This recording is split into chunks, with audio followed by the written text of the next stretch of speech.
कहानी एक ऐसा प्रसंग लेकर हाजिर हुए हैं जो काफ़ी ज्ञानवर्धक है और इस प्रसंग से आपको काफ़ी ज्ञान भी मिलेगा। प्रिय दर्शकों, अगर आप हमारे YouTube चैनल पर नए मेहमान दर्शक बनकर आए हैं तो आप हमारे YouTube चैनल को सब्सक्राइब कीजिए, बेल आइकन को प्रेस कीजिए ताकि आने वाली वीडियो का नोटिफिकेशन सबसे पहले आपको मिले और आप इस तरह की वीडियो का भरपूर फ़ायदा उठा सकें।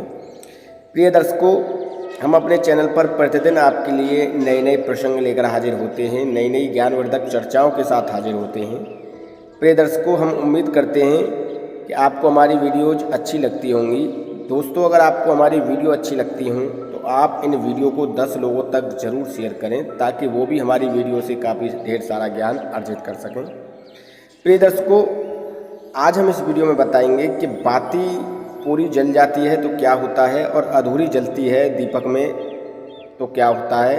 दीपक जलने के बाद प्रिय दर्शकों, अगर आप घर में दीपक जलाते हैं और बाती पूरी जलती है तो आपको क्या फल मिलता है और बाती अधूरी जलती है तो इसका क्या अशुभ फल मिलता है, ये सभी बातें हम आपको इस वीडियो में बताएंगे।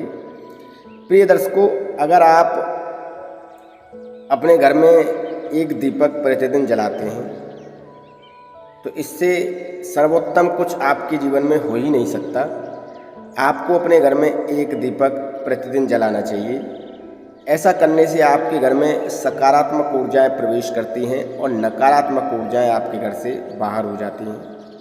प्रिय दर्शकों, आपको एक घी का दीपक अपने घर में अवश्य जलाना चाहिए। अगर आपके घर में घी नहीं है तो आप तिल के तेल का दीपक जला सकते हैं।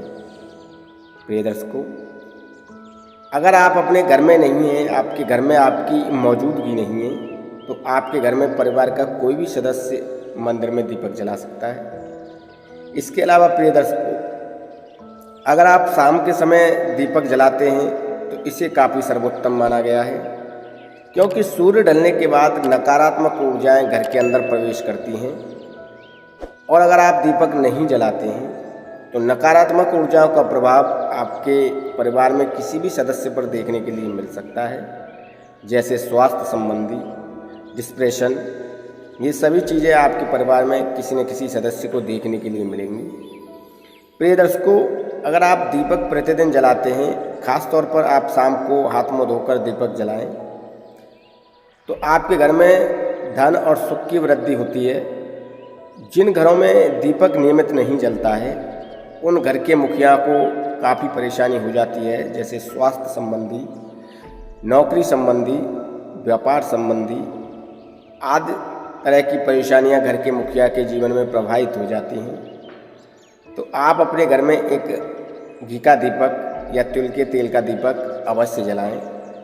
प्रिय दर्शकों, जब दीपक आप जलाते हैं तो उसकी बाती अगर पूरी जल जाती है तो आपको ये समझ लेना चाहिए कि ईश्वर आपसे काफ़ी प्रसन्न है और ईश्वर अब आपको काफ़ी धन और सुख समृद्धि देने वाले हैं। अगर बाती अधूरी जलती है तो आप ये समझ लीजिए कि ईश्वर आपसे प्रसन्न नहीं है और आपको ईश्वर को प्रसन्न करने के लिए अपनी गलतियों को सुधारना होगा, अपनी दिनचर्या को बदलना होगा। प्रिय दर्शकों, अगर आप प्रतिदिन गाय के लिए एक रोटी निकालते हैं, पहली रोटी गाय के लिए और लास्ट की रोटी काले कुत्ते के लिए, तो इससे भी ईश्वर काफ़ी प्रसन्न होते हैं। श्री कृष्ण कहते हैं कि गाय मेरी सर्वाधिक प्रिय गाय होती है श्री कृष्ण जी की। अगर आप ऐसा करते हैं, अगर आप गाय को रोटी खिलाते हैं प्रतिदिन, तो श्री कृष्ण जी की कृपा आपके घर पर, आपके परिवार के सदस्यों पर बनी रहती है। प्रिय दर्शकों, कभी घर में दीपक दक्षिण दिशा की तरफ ना जलाएं। घर में दीपक हमेशा उत्तर की दिशा की तरफ होना चाहिए या पूर्व की दिशा की तरफ होना चाहिए। प्रिय दर्शकों, अब हम आपको कुछ मूर्तियों के बारे में बताते हैं। अगर आप घर में मूर्ति रखते हैं, जैसे कि आप विष्णु जी की मूर्ति रखते हैं, श्री हरिनारायण जी की मूर्ति रखते हैं, तो उनके साथ आपको लक्ष्मी जी की भी मूर्ति रखनी चाहिए। अगर आप राधा जी की मूर्ति, कृष्ण जी की मूर्ति रखते हैं तो आपको राधा जी की भी मूर्ति उनके साथ रखनी चाहिए।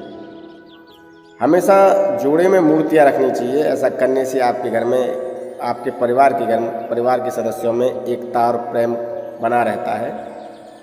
तो हमेशा आपको चाहिए कि आप अपने घर में जो मूर्तियां हैं वो जोड़े में रखें।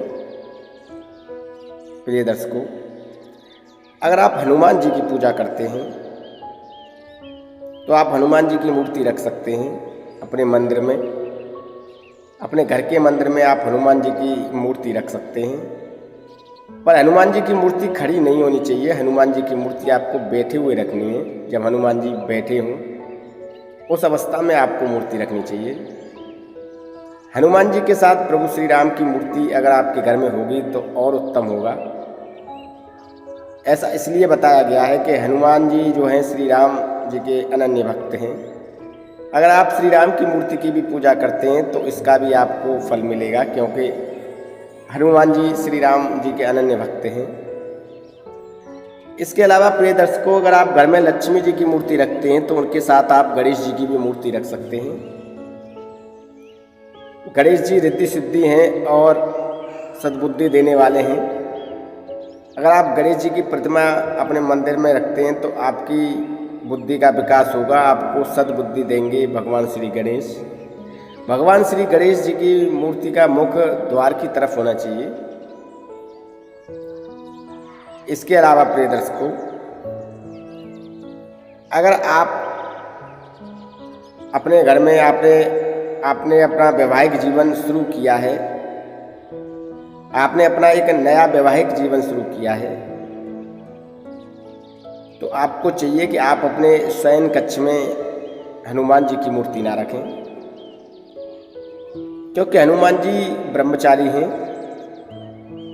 और अगर आप अपने शयन कक्ष में हनुमान जी की मूर्ति रखते हैं तो आपको हनुमान जी के क्रोध का सामना करना पड़ सकता है। आपके वैवाहिक जीवन में संकट आ सकता है, क्योंकि हनुमान जी ब्रह्मचारी थे और ब्रह्मचर्य का पालन करते थे। तो आपको चाहिए कि आप अपने शयन कक्ष में हनुमान जी की मूर्ति ना रखें। प्रिय दर्शकों, आप अगर सुबह सोकर उठते हैं तो अपने दोनों हथेलियों को देखकर ही और धरती को प्रणाम करके ही आप अपने दिन की शुरुआत करें, क्योंकि हाथों की हथेलियों में सभी 3 देवी देवताओं का वास होता है। श्री हरि विष्णु नारायण जी का भी वास होता है, माँ लक्ष्मी का भी होता है और भोलेनाथ का भी वास हथेलियों में होता है। तो आपको जब हथेलियाँ देखते हैं सोकर उठने के बाद सुबह प्रभात में, तो आपको तीनों देवी देवताओं के दर्शन हो जाते हैं और धरती माता को पूजकर ही धरती पर पैर रखें और ये कहें कि हे धरती माँ, मैं अपने शुभ कर्मों की शुरुआत करने जा रहा हूँ, मुझे शुभ कर्मों का फल प्राप्त हो। प्रिय दर्शकों, अगर आप ऐसा करते हैं तो आपके जीवन में धन और सुख समृद्धि की वृद्धि होती है। इसके अलावा प्रिय दर्शकों, अगर आप अपने घर के मंदिर में शिवलिंग रखना चाहते हैं तो आप अपने घर के मंदिर में शिवलिंग रख सकते हैं, पर शिवलिंग जो है अंगूठे से बड़ा नहीं होना चाहिए। अगर आप अपने घर में अंगूठे से बड़ा शिवलिंग लाते हैं तो इसका आपको नेगेटिव परिणाम देखने के लिए मिल सकता है। प्रिय दर्शकों, शिवलिंग पर कभी भी भूलकर तुलसी जी के पत्ते नहीं चढ़ाने चाहिए। अगर आप शिवलिंग पर तुलसी जी के पत्ते चढ़ाते हैं तो सभी देवी देवताओं के क्रोध का आपको सामना करना पड़ सकता है। आपके जीवन में आर्थिक संकट आ सकता है। तो कभी भी शिवलिंग पर आपको तुलसी के पत्ते नहीं चढ़ाने चाहिए। इसके अलावा प्रिय दर्शकों, आप अपने घर की नियमित साफ सफाई करें। आपके घर में फिटकरी या समुद्री नमक से पोछा लगवाएं। अपने घर का नियमित शुद्धिकरण करें और नियमित पूजा पाठ करें। श्री हरिनारायण जी का पाठ करें, श्री ब्रह्मा पुराण का पाठ करें, गरुड़ पुराण का पाठ करें, रामायण का पाठ करें। और एक बात आप प्रतिदिन ध्यान रखें कि शाम को जब सूर्य छिप जाता है तो सूर्य छिपने के बाद आप अपने घर में हाथ मुंह धोकर एक तिल के तेल का या घी का दीपक अवश्य जलाएं, क्योंकि सूर्य छिपने के बाद जितनी भी नकारात्मक ऊर्जाएं होती हैं, भूत प्रेत बाधाएं होती हैं, वो घर के अंदर प्रवेश करना शुरू कर देती हैं एक वायु के रूप में, जो कि आपको दिखाई नहीं देती, और उनका प्रभाव आपके स्वास्थ्य पर, आपके परिवारजनों के स्वास्थ्य पर आपको देखने के लिए मिलता है। तो आपको चाहिए कि आप सूर्य छिपने के बाद हाथ मुंह धोकर एक घी का दीपक या तिल के तेल का दीपक अवश्य अपने घर में जलाएं, अपने घर के मंदिर में जलाएं। अगर आप घर में नहीं हैं, आपकी मौजूदगी घर में नहीं है, तो ये कार्य आपके घर का कोई भी व्यक्ति कर सकता है। प्रिय दर्शकों, सभी दिनों में शनिवार का दिन, साप्ताहिक दिनों में शनिवार का दिन सबसे सर्वोत्तम माना गया है। शनिवार के दिन आप शनिदेव पर एक तेल का दीपक अवश्य जलाएं, और हो सके तो हनुमान जी पर चमेली का तेल जरूर चढ़ाएं।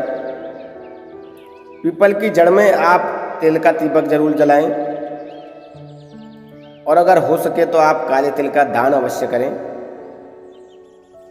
ऐसा करने से आपके घर में सुख समृद्धि आती है, संतान की प्राप्ति होती है। आपके घर में संतान सुख प्राप्ति होगी। आप जल्द ही अपना नए मकान का भी निर्माण कर सकते हैं। ऐसा करने से आपका जीवन सुखमय हो जाता है। देवी देवताओं की कृपा आपके ऊपर बनी रहती है। प्रिय दर्शकों, अगर आप अपने घर में ब्रह्मा, विष्णु, महेश, इन तीनों की मूर्ति आप अपने घर में स्थापित करते हैं, तो इन तीनों की भी कृपा आपके ऊपर बनी रहती है। जहाँ पर ब्रह्मा जी ने सृष्टि की रचना की है, तो वहीं श्री हरि नारायण जी ने संसार में सुख समृद्धि की रचना की है। जो व्यक्ति श्री हरि नारायण जी का गुणगान करता है, पूजा पाठ करता है, उस व्यक्ति के ऊपर श्री हरि नारायण जी की कृपा हमेशा बनी रहती है। जो व्यक्ति शिव पुराण का पाठ करता है, उस व्यक्ति के जीवन में भोलेनाथ की कृपा बनी रहती है। भोलेनाथ की असीम कृपा उस व्यक्ति को प्राप्त होती है जो व्यक्ति शिव पुराण का पाठ करता है। जो व्यक्ति विष्णु पुराण का पाठ करता है, उस व्यक्ति पर श्री हरि नारायण जी की कृपा बनी रहती है। श्री हरि नारायण जी की कृपा से उसका कोई भी कार्य नहीं रुकता है, चाहे वो व्यापार का हो, चाहे वो नौकरी का हो, चाहे फिर वो कोई भी मांगलिक कार्य हो, कभी कार्य रुकता नहीं है। जो व्यक्ति ब्रह्मा पुराण का पाठ करता है, जो व्यक्ति ब्रह्मा जी की पूजा करता है, उस व्यक्ति के घर में संतान की प्राप्ति होती है, क्योंकि ब्रह्मा जी सृष्टि के रचयिता हैं। उन्होंने ही सृष्टि को रचा है।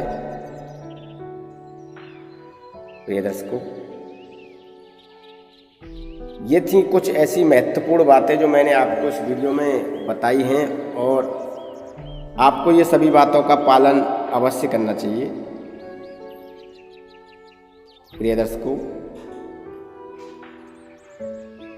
आप इस बात का जरूर ध्यान रखिए कि आप अपने घर में एक दीपक अवश्य जलाएं, और ख़ास तौर पर सूर्य ढलने के बाद अवश्य जलाएं, क्योंकि सूर्य ढलने के बाद, सूर्य छिपने के बाद घर में नकारात्मक ऊर्जाएं प्रभावित होती हैं। उनका असर आपके परिवारजनों पर देखने के लिए मिलता है, खास तौर पर बड़े बुजुर्गों पर और बच्चों पर देखने के लिए मिलता है। तो आप शाम को हाथ मुंह धोकर एक दीपक जरूर जलाएं, चाहे वो दीपक घी का हो या तिल के तेल का हो। अगर आपकी घर में मौजूदगी नहीं है, तो आपके घर में कोई भी परिवार का सदस्य दीपक जला सकता है। ऐसा करने से नकारात्मक ऊर्जाएं आपके घर से बाहर जाती हैं, और सकारात्मक ऊर्जाओं का संचार आपके घर में होता है। ये दर्शकों, अगर आपने नया वैवाहिक जीवन शुरू किया है, तो आप अपने शयन कक्ष में हनुमान जी की मूर्ति ना लगाएं। इससे आपके जीवन में आपके वैवाहिक जीवन में परेशानियां आ सकती हैं, आपको अपनी परेशानियों का सामना करना पड़ सकता है। प्रिय दर्शकों, हम उम्मीद करते हैं जो जानकारी हमने आपको वीडियो में दी है वो सही है, सटीक है और आप इस जानकारी से ढेरों लाभ उठाएंगे। प्रिय दर्शकों, अगर आपको वीडियो अच्छी लगी है तो आप इस वीडियो को 10 लोगों तक ज़रूर शेयर करें ताकि वो भी हमारी वीडियो देखकर ढेर सारा ज्ञान अर्जित कर सकें। और इस तरह की ज्ञानवर्धक वीडियो हम आपके लिए प्रतिदिन अपने चैनल पर लाते रहते हैं और आपके ज्ञान को निरंतर बढ़ाने की कोशिश करते रहते हैं। प्रिय दर्शकों, अगर आप हमारे YouTube चैनल पर नए मेहमान दर्शक बनकर आए हैं तो आप हमारे YouTube चैनल को सब्सक्राइब कीजिए, बेल आइकन को प्रेस कीजिए ताकि आने वाली वीडियो का नोटिफिकेशन सबसे पहले आपको मिले और आप इस तरह की वीडियो का भरपूर फ़ायदा उठा सकें और आप इस तरह की वीडियो से ढेर सारा ज्ञान अर्जित कर सकें। प्रिय दर्शकों, अगर आपको वीडियो अच्छी लगी हो तो 10 लोगों तक ज़रूर शेयर कीजिए ताकि वो भी इस तरह की वीडियो का लाभ पाएँ। दोस्तों, हम उम्मीद करते हैं आपको वीडियो अच्छा लगा होगा। धन्यवाद, नमस्कार।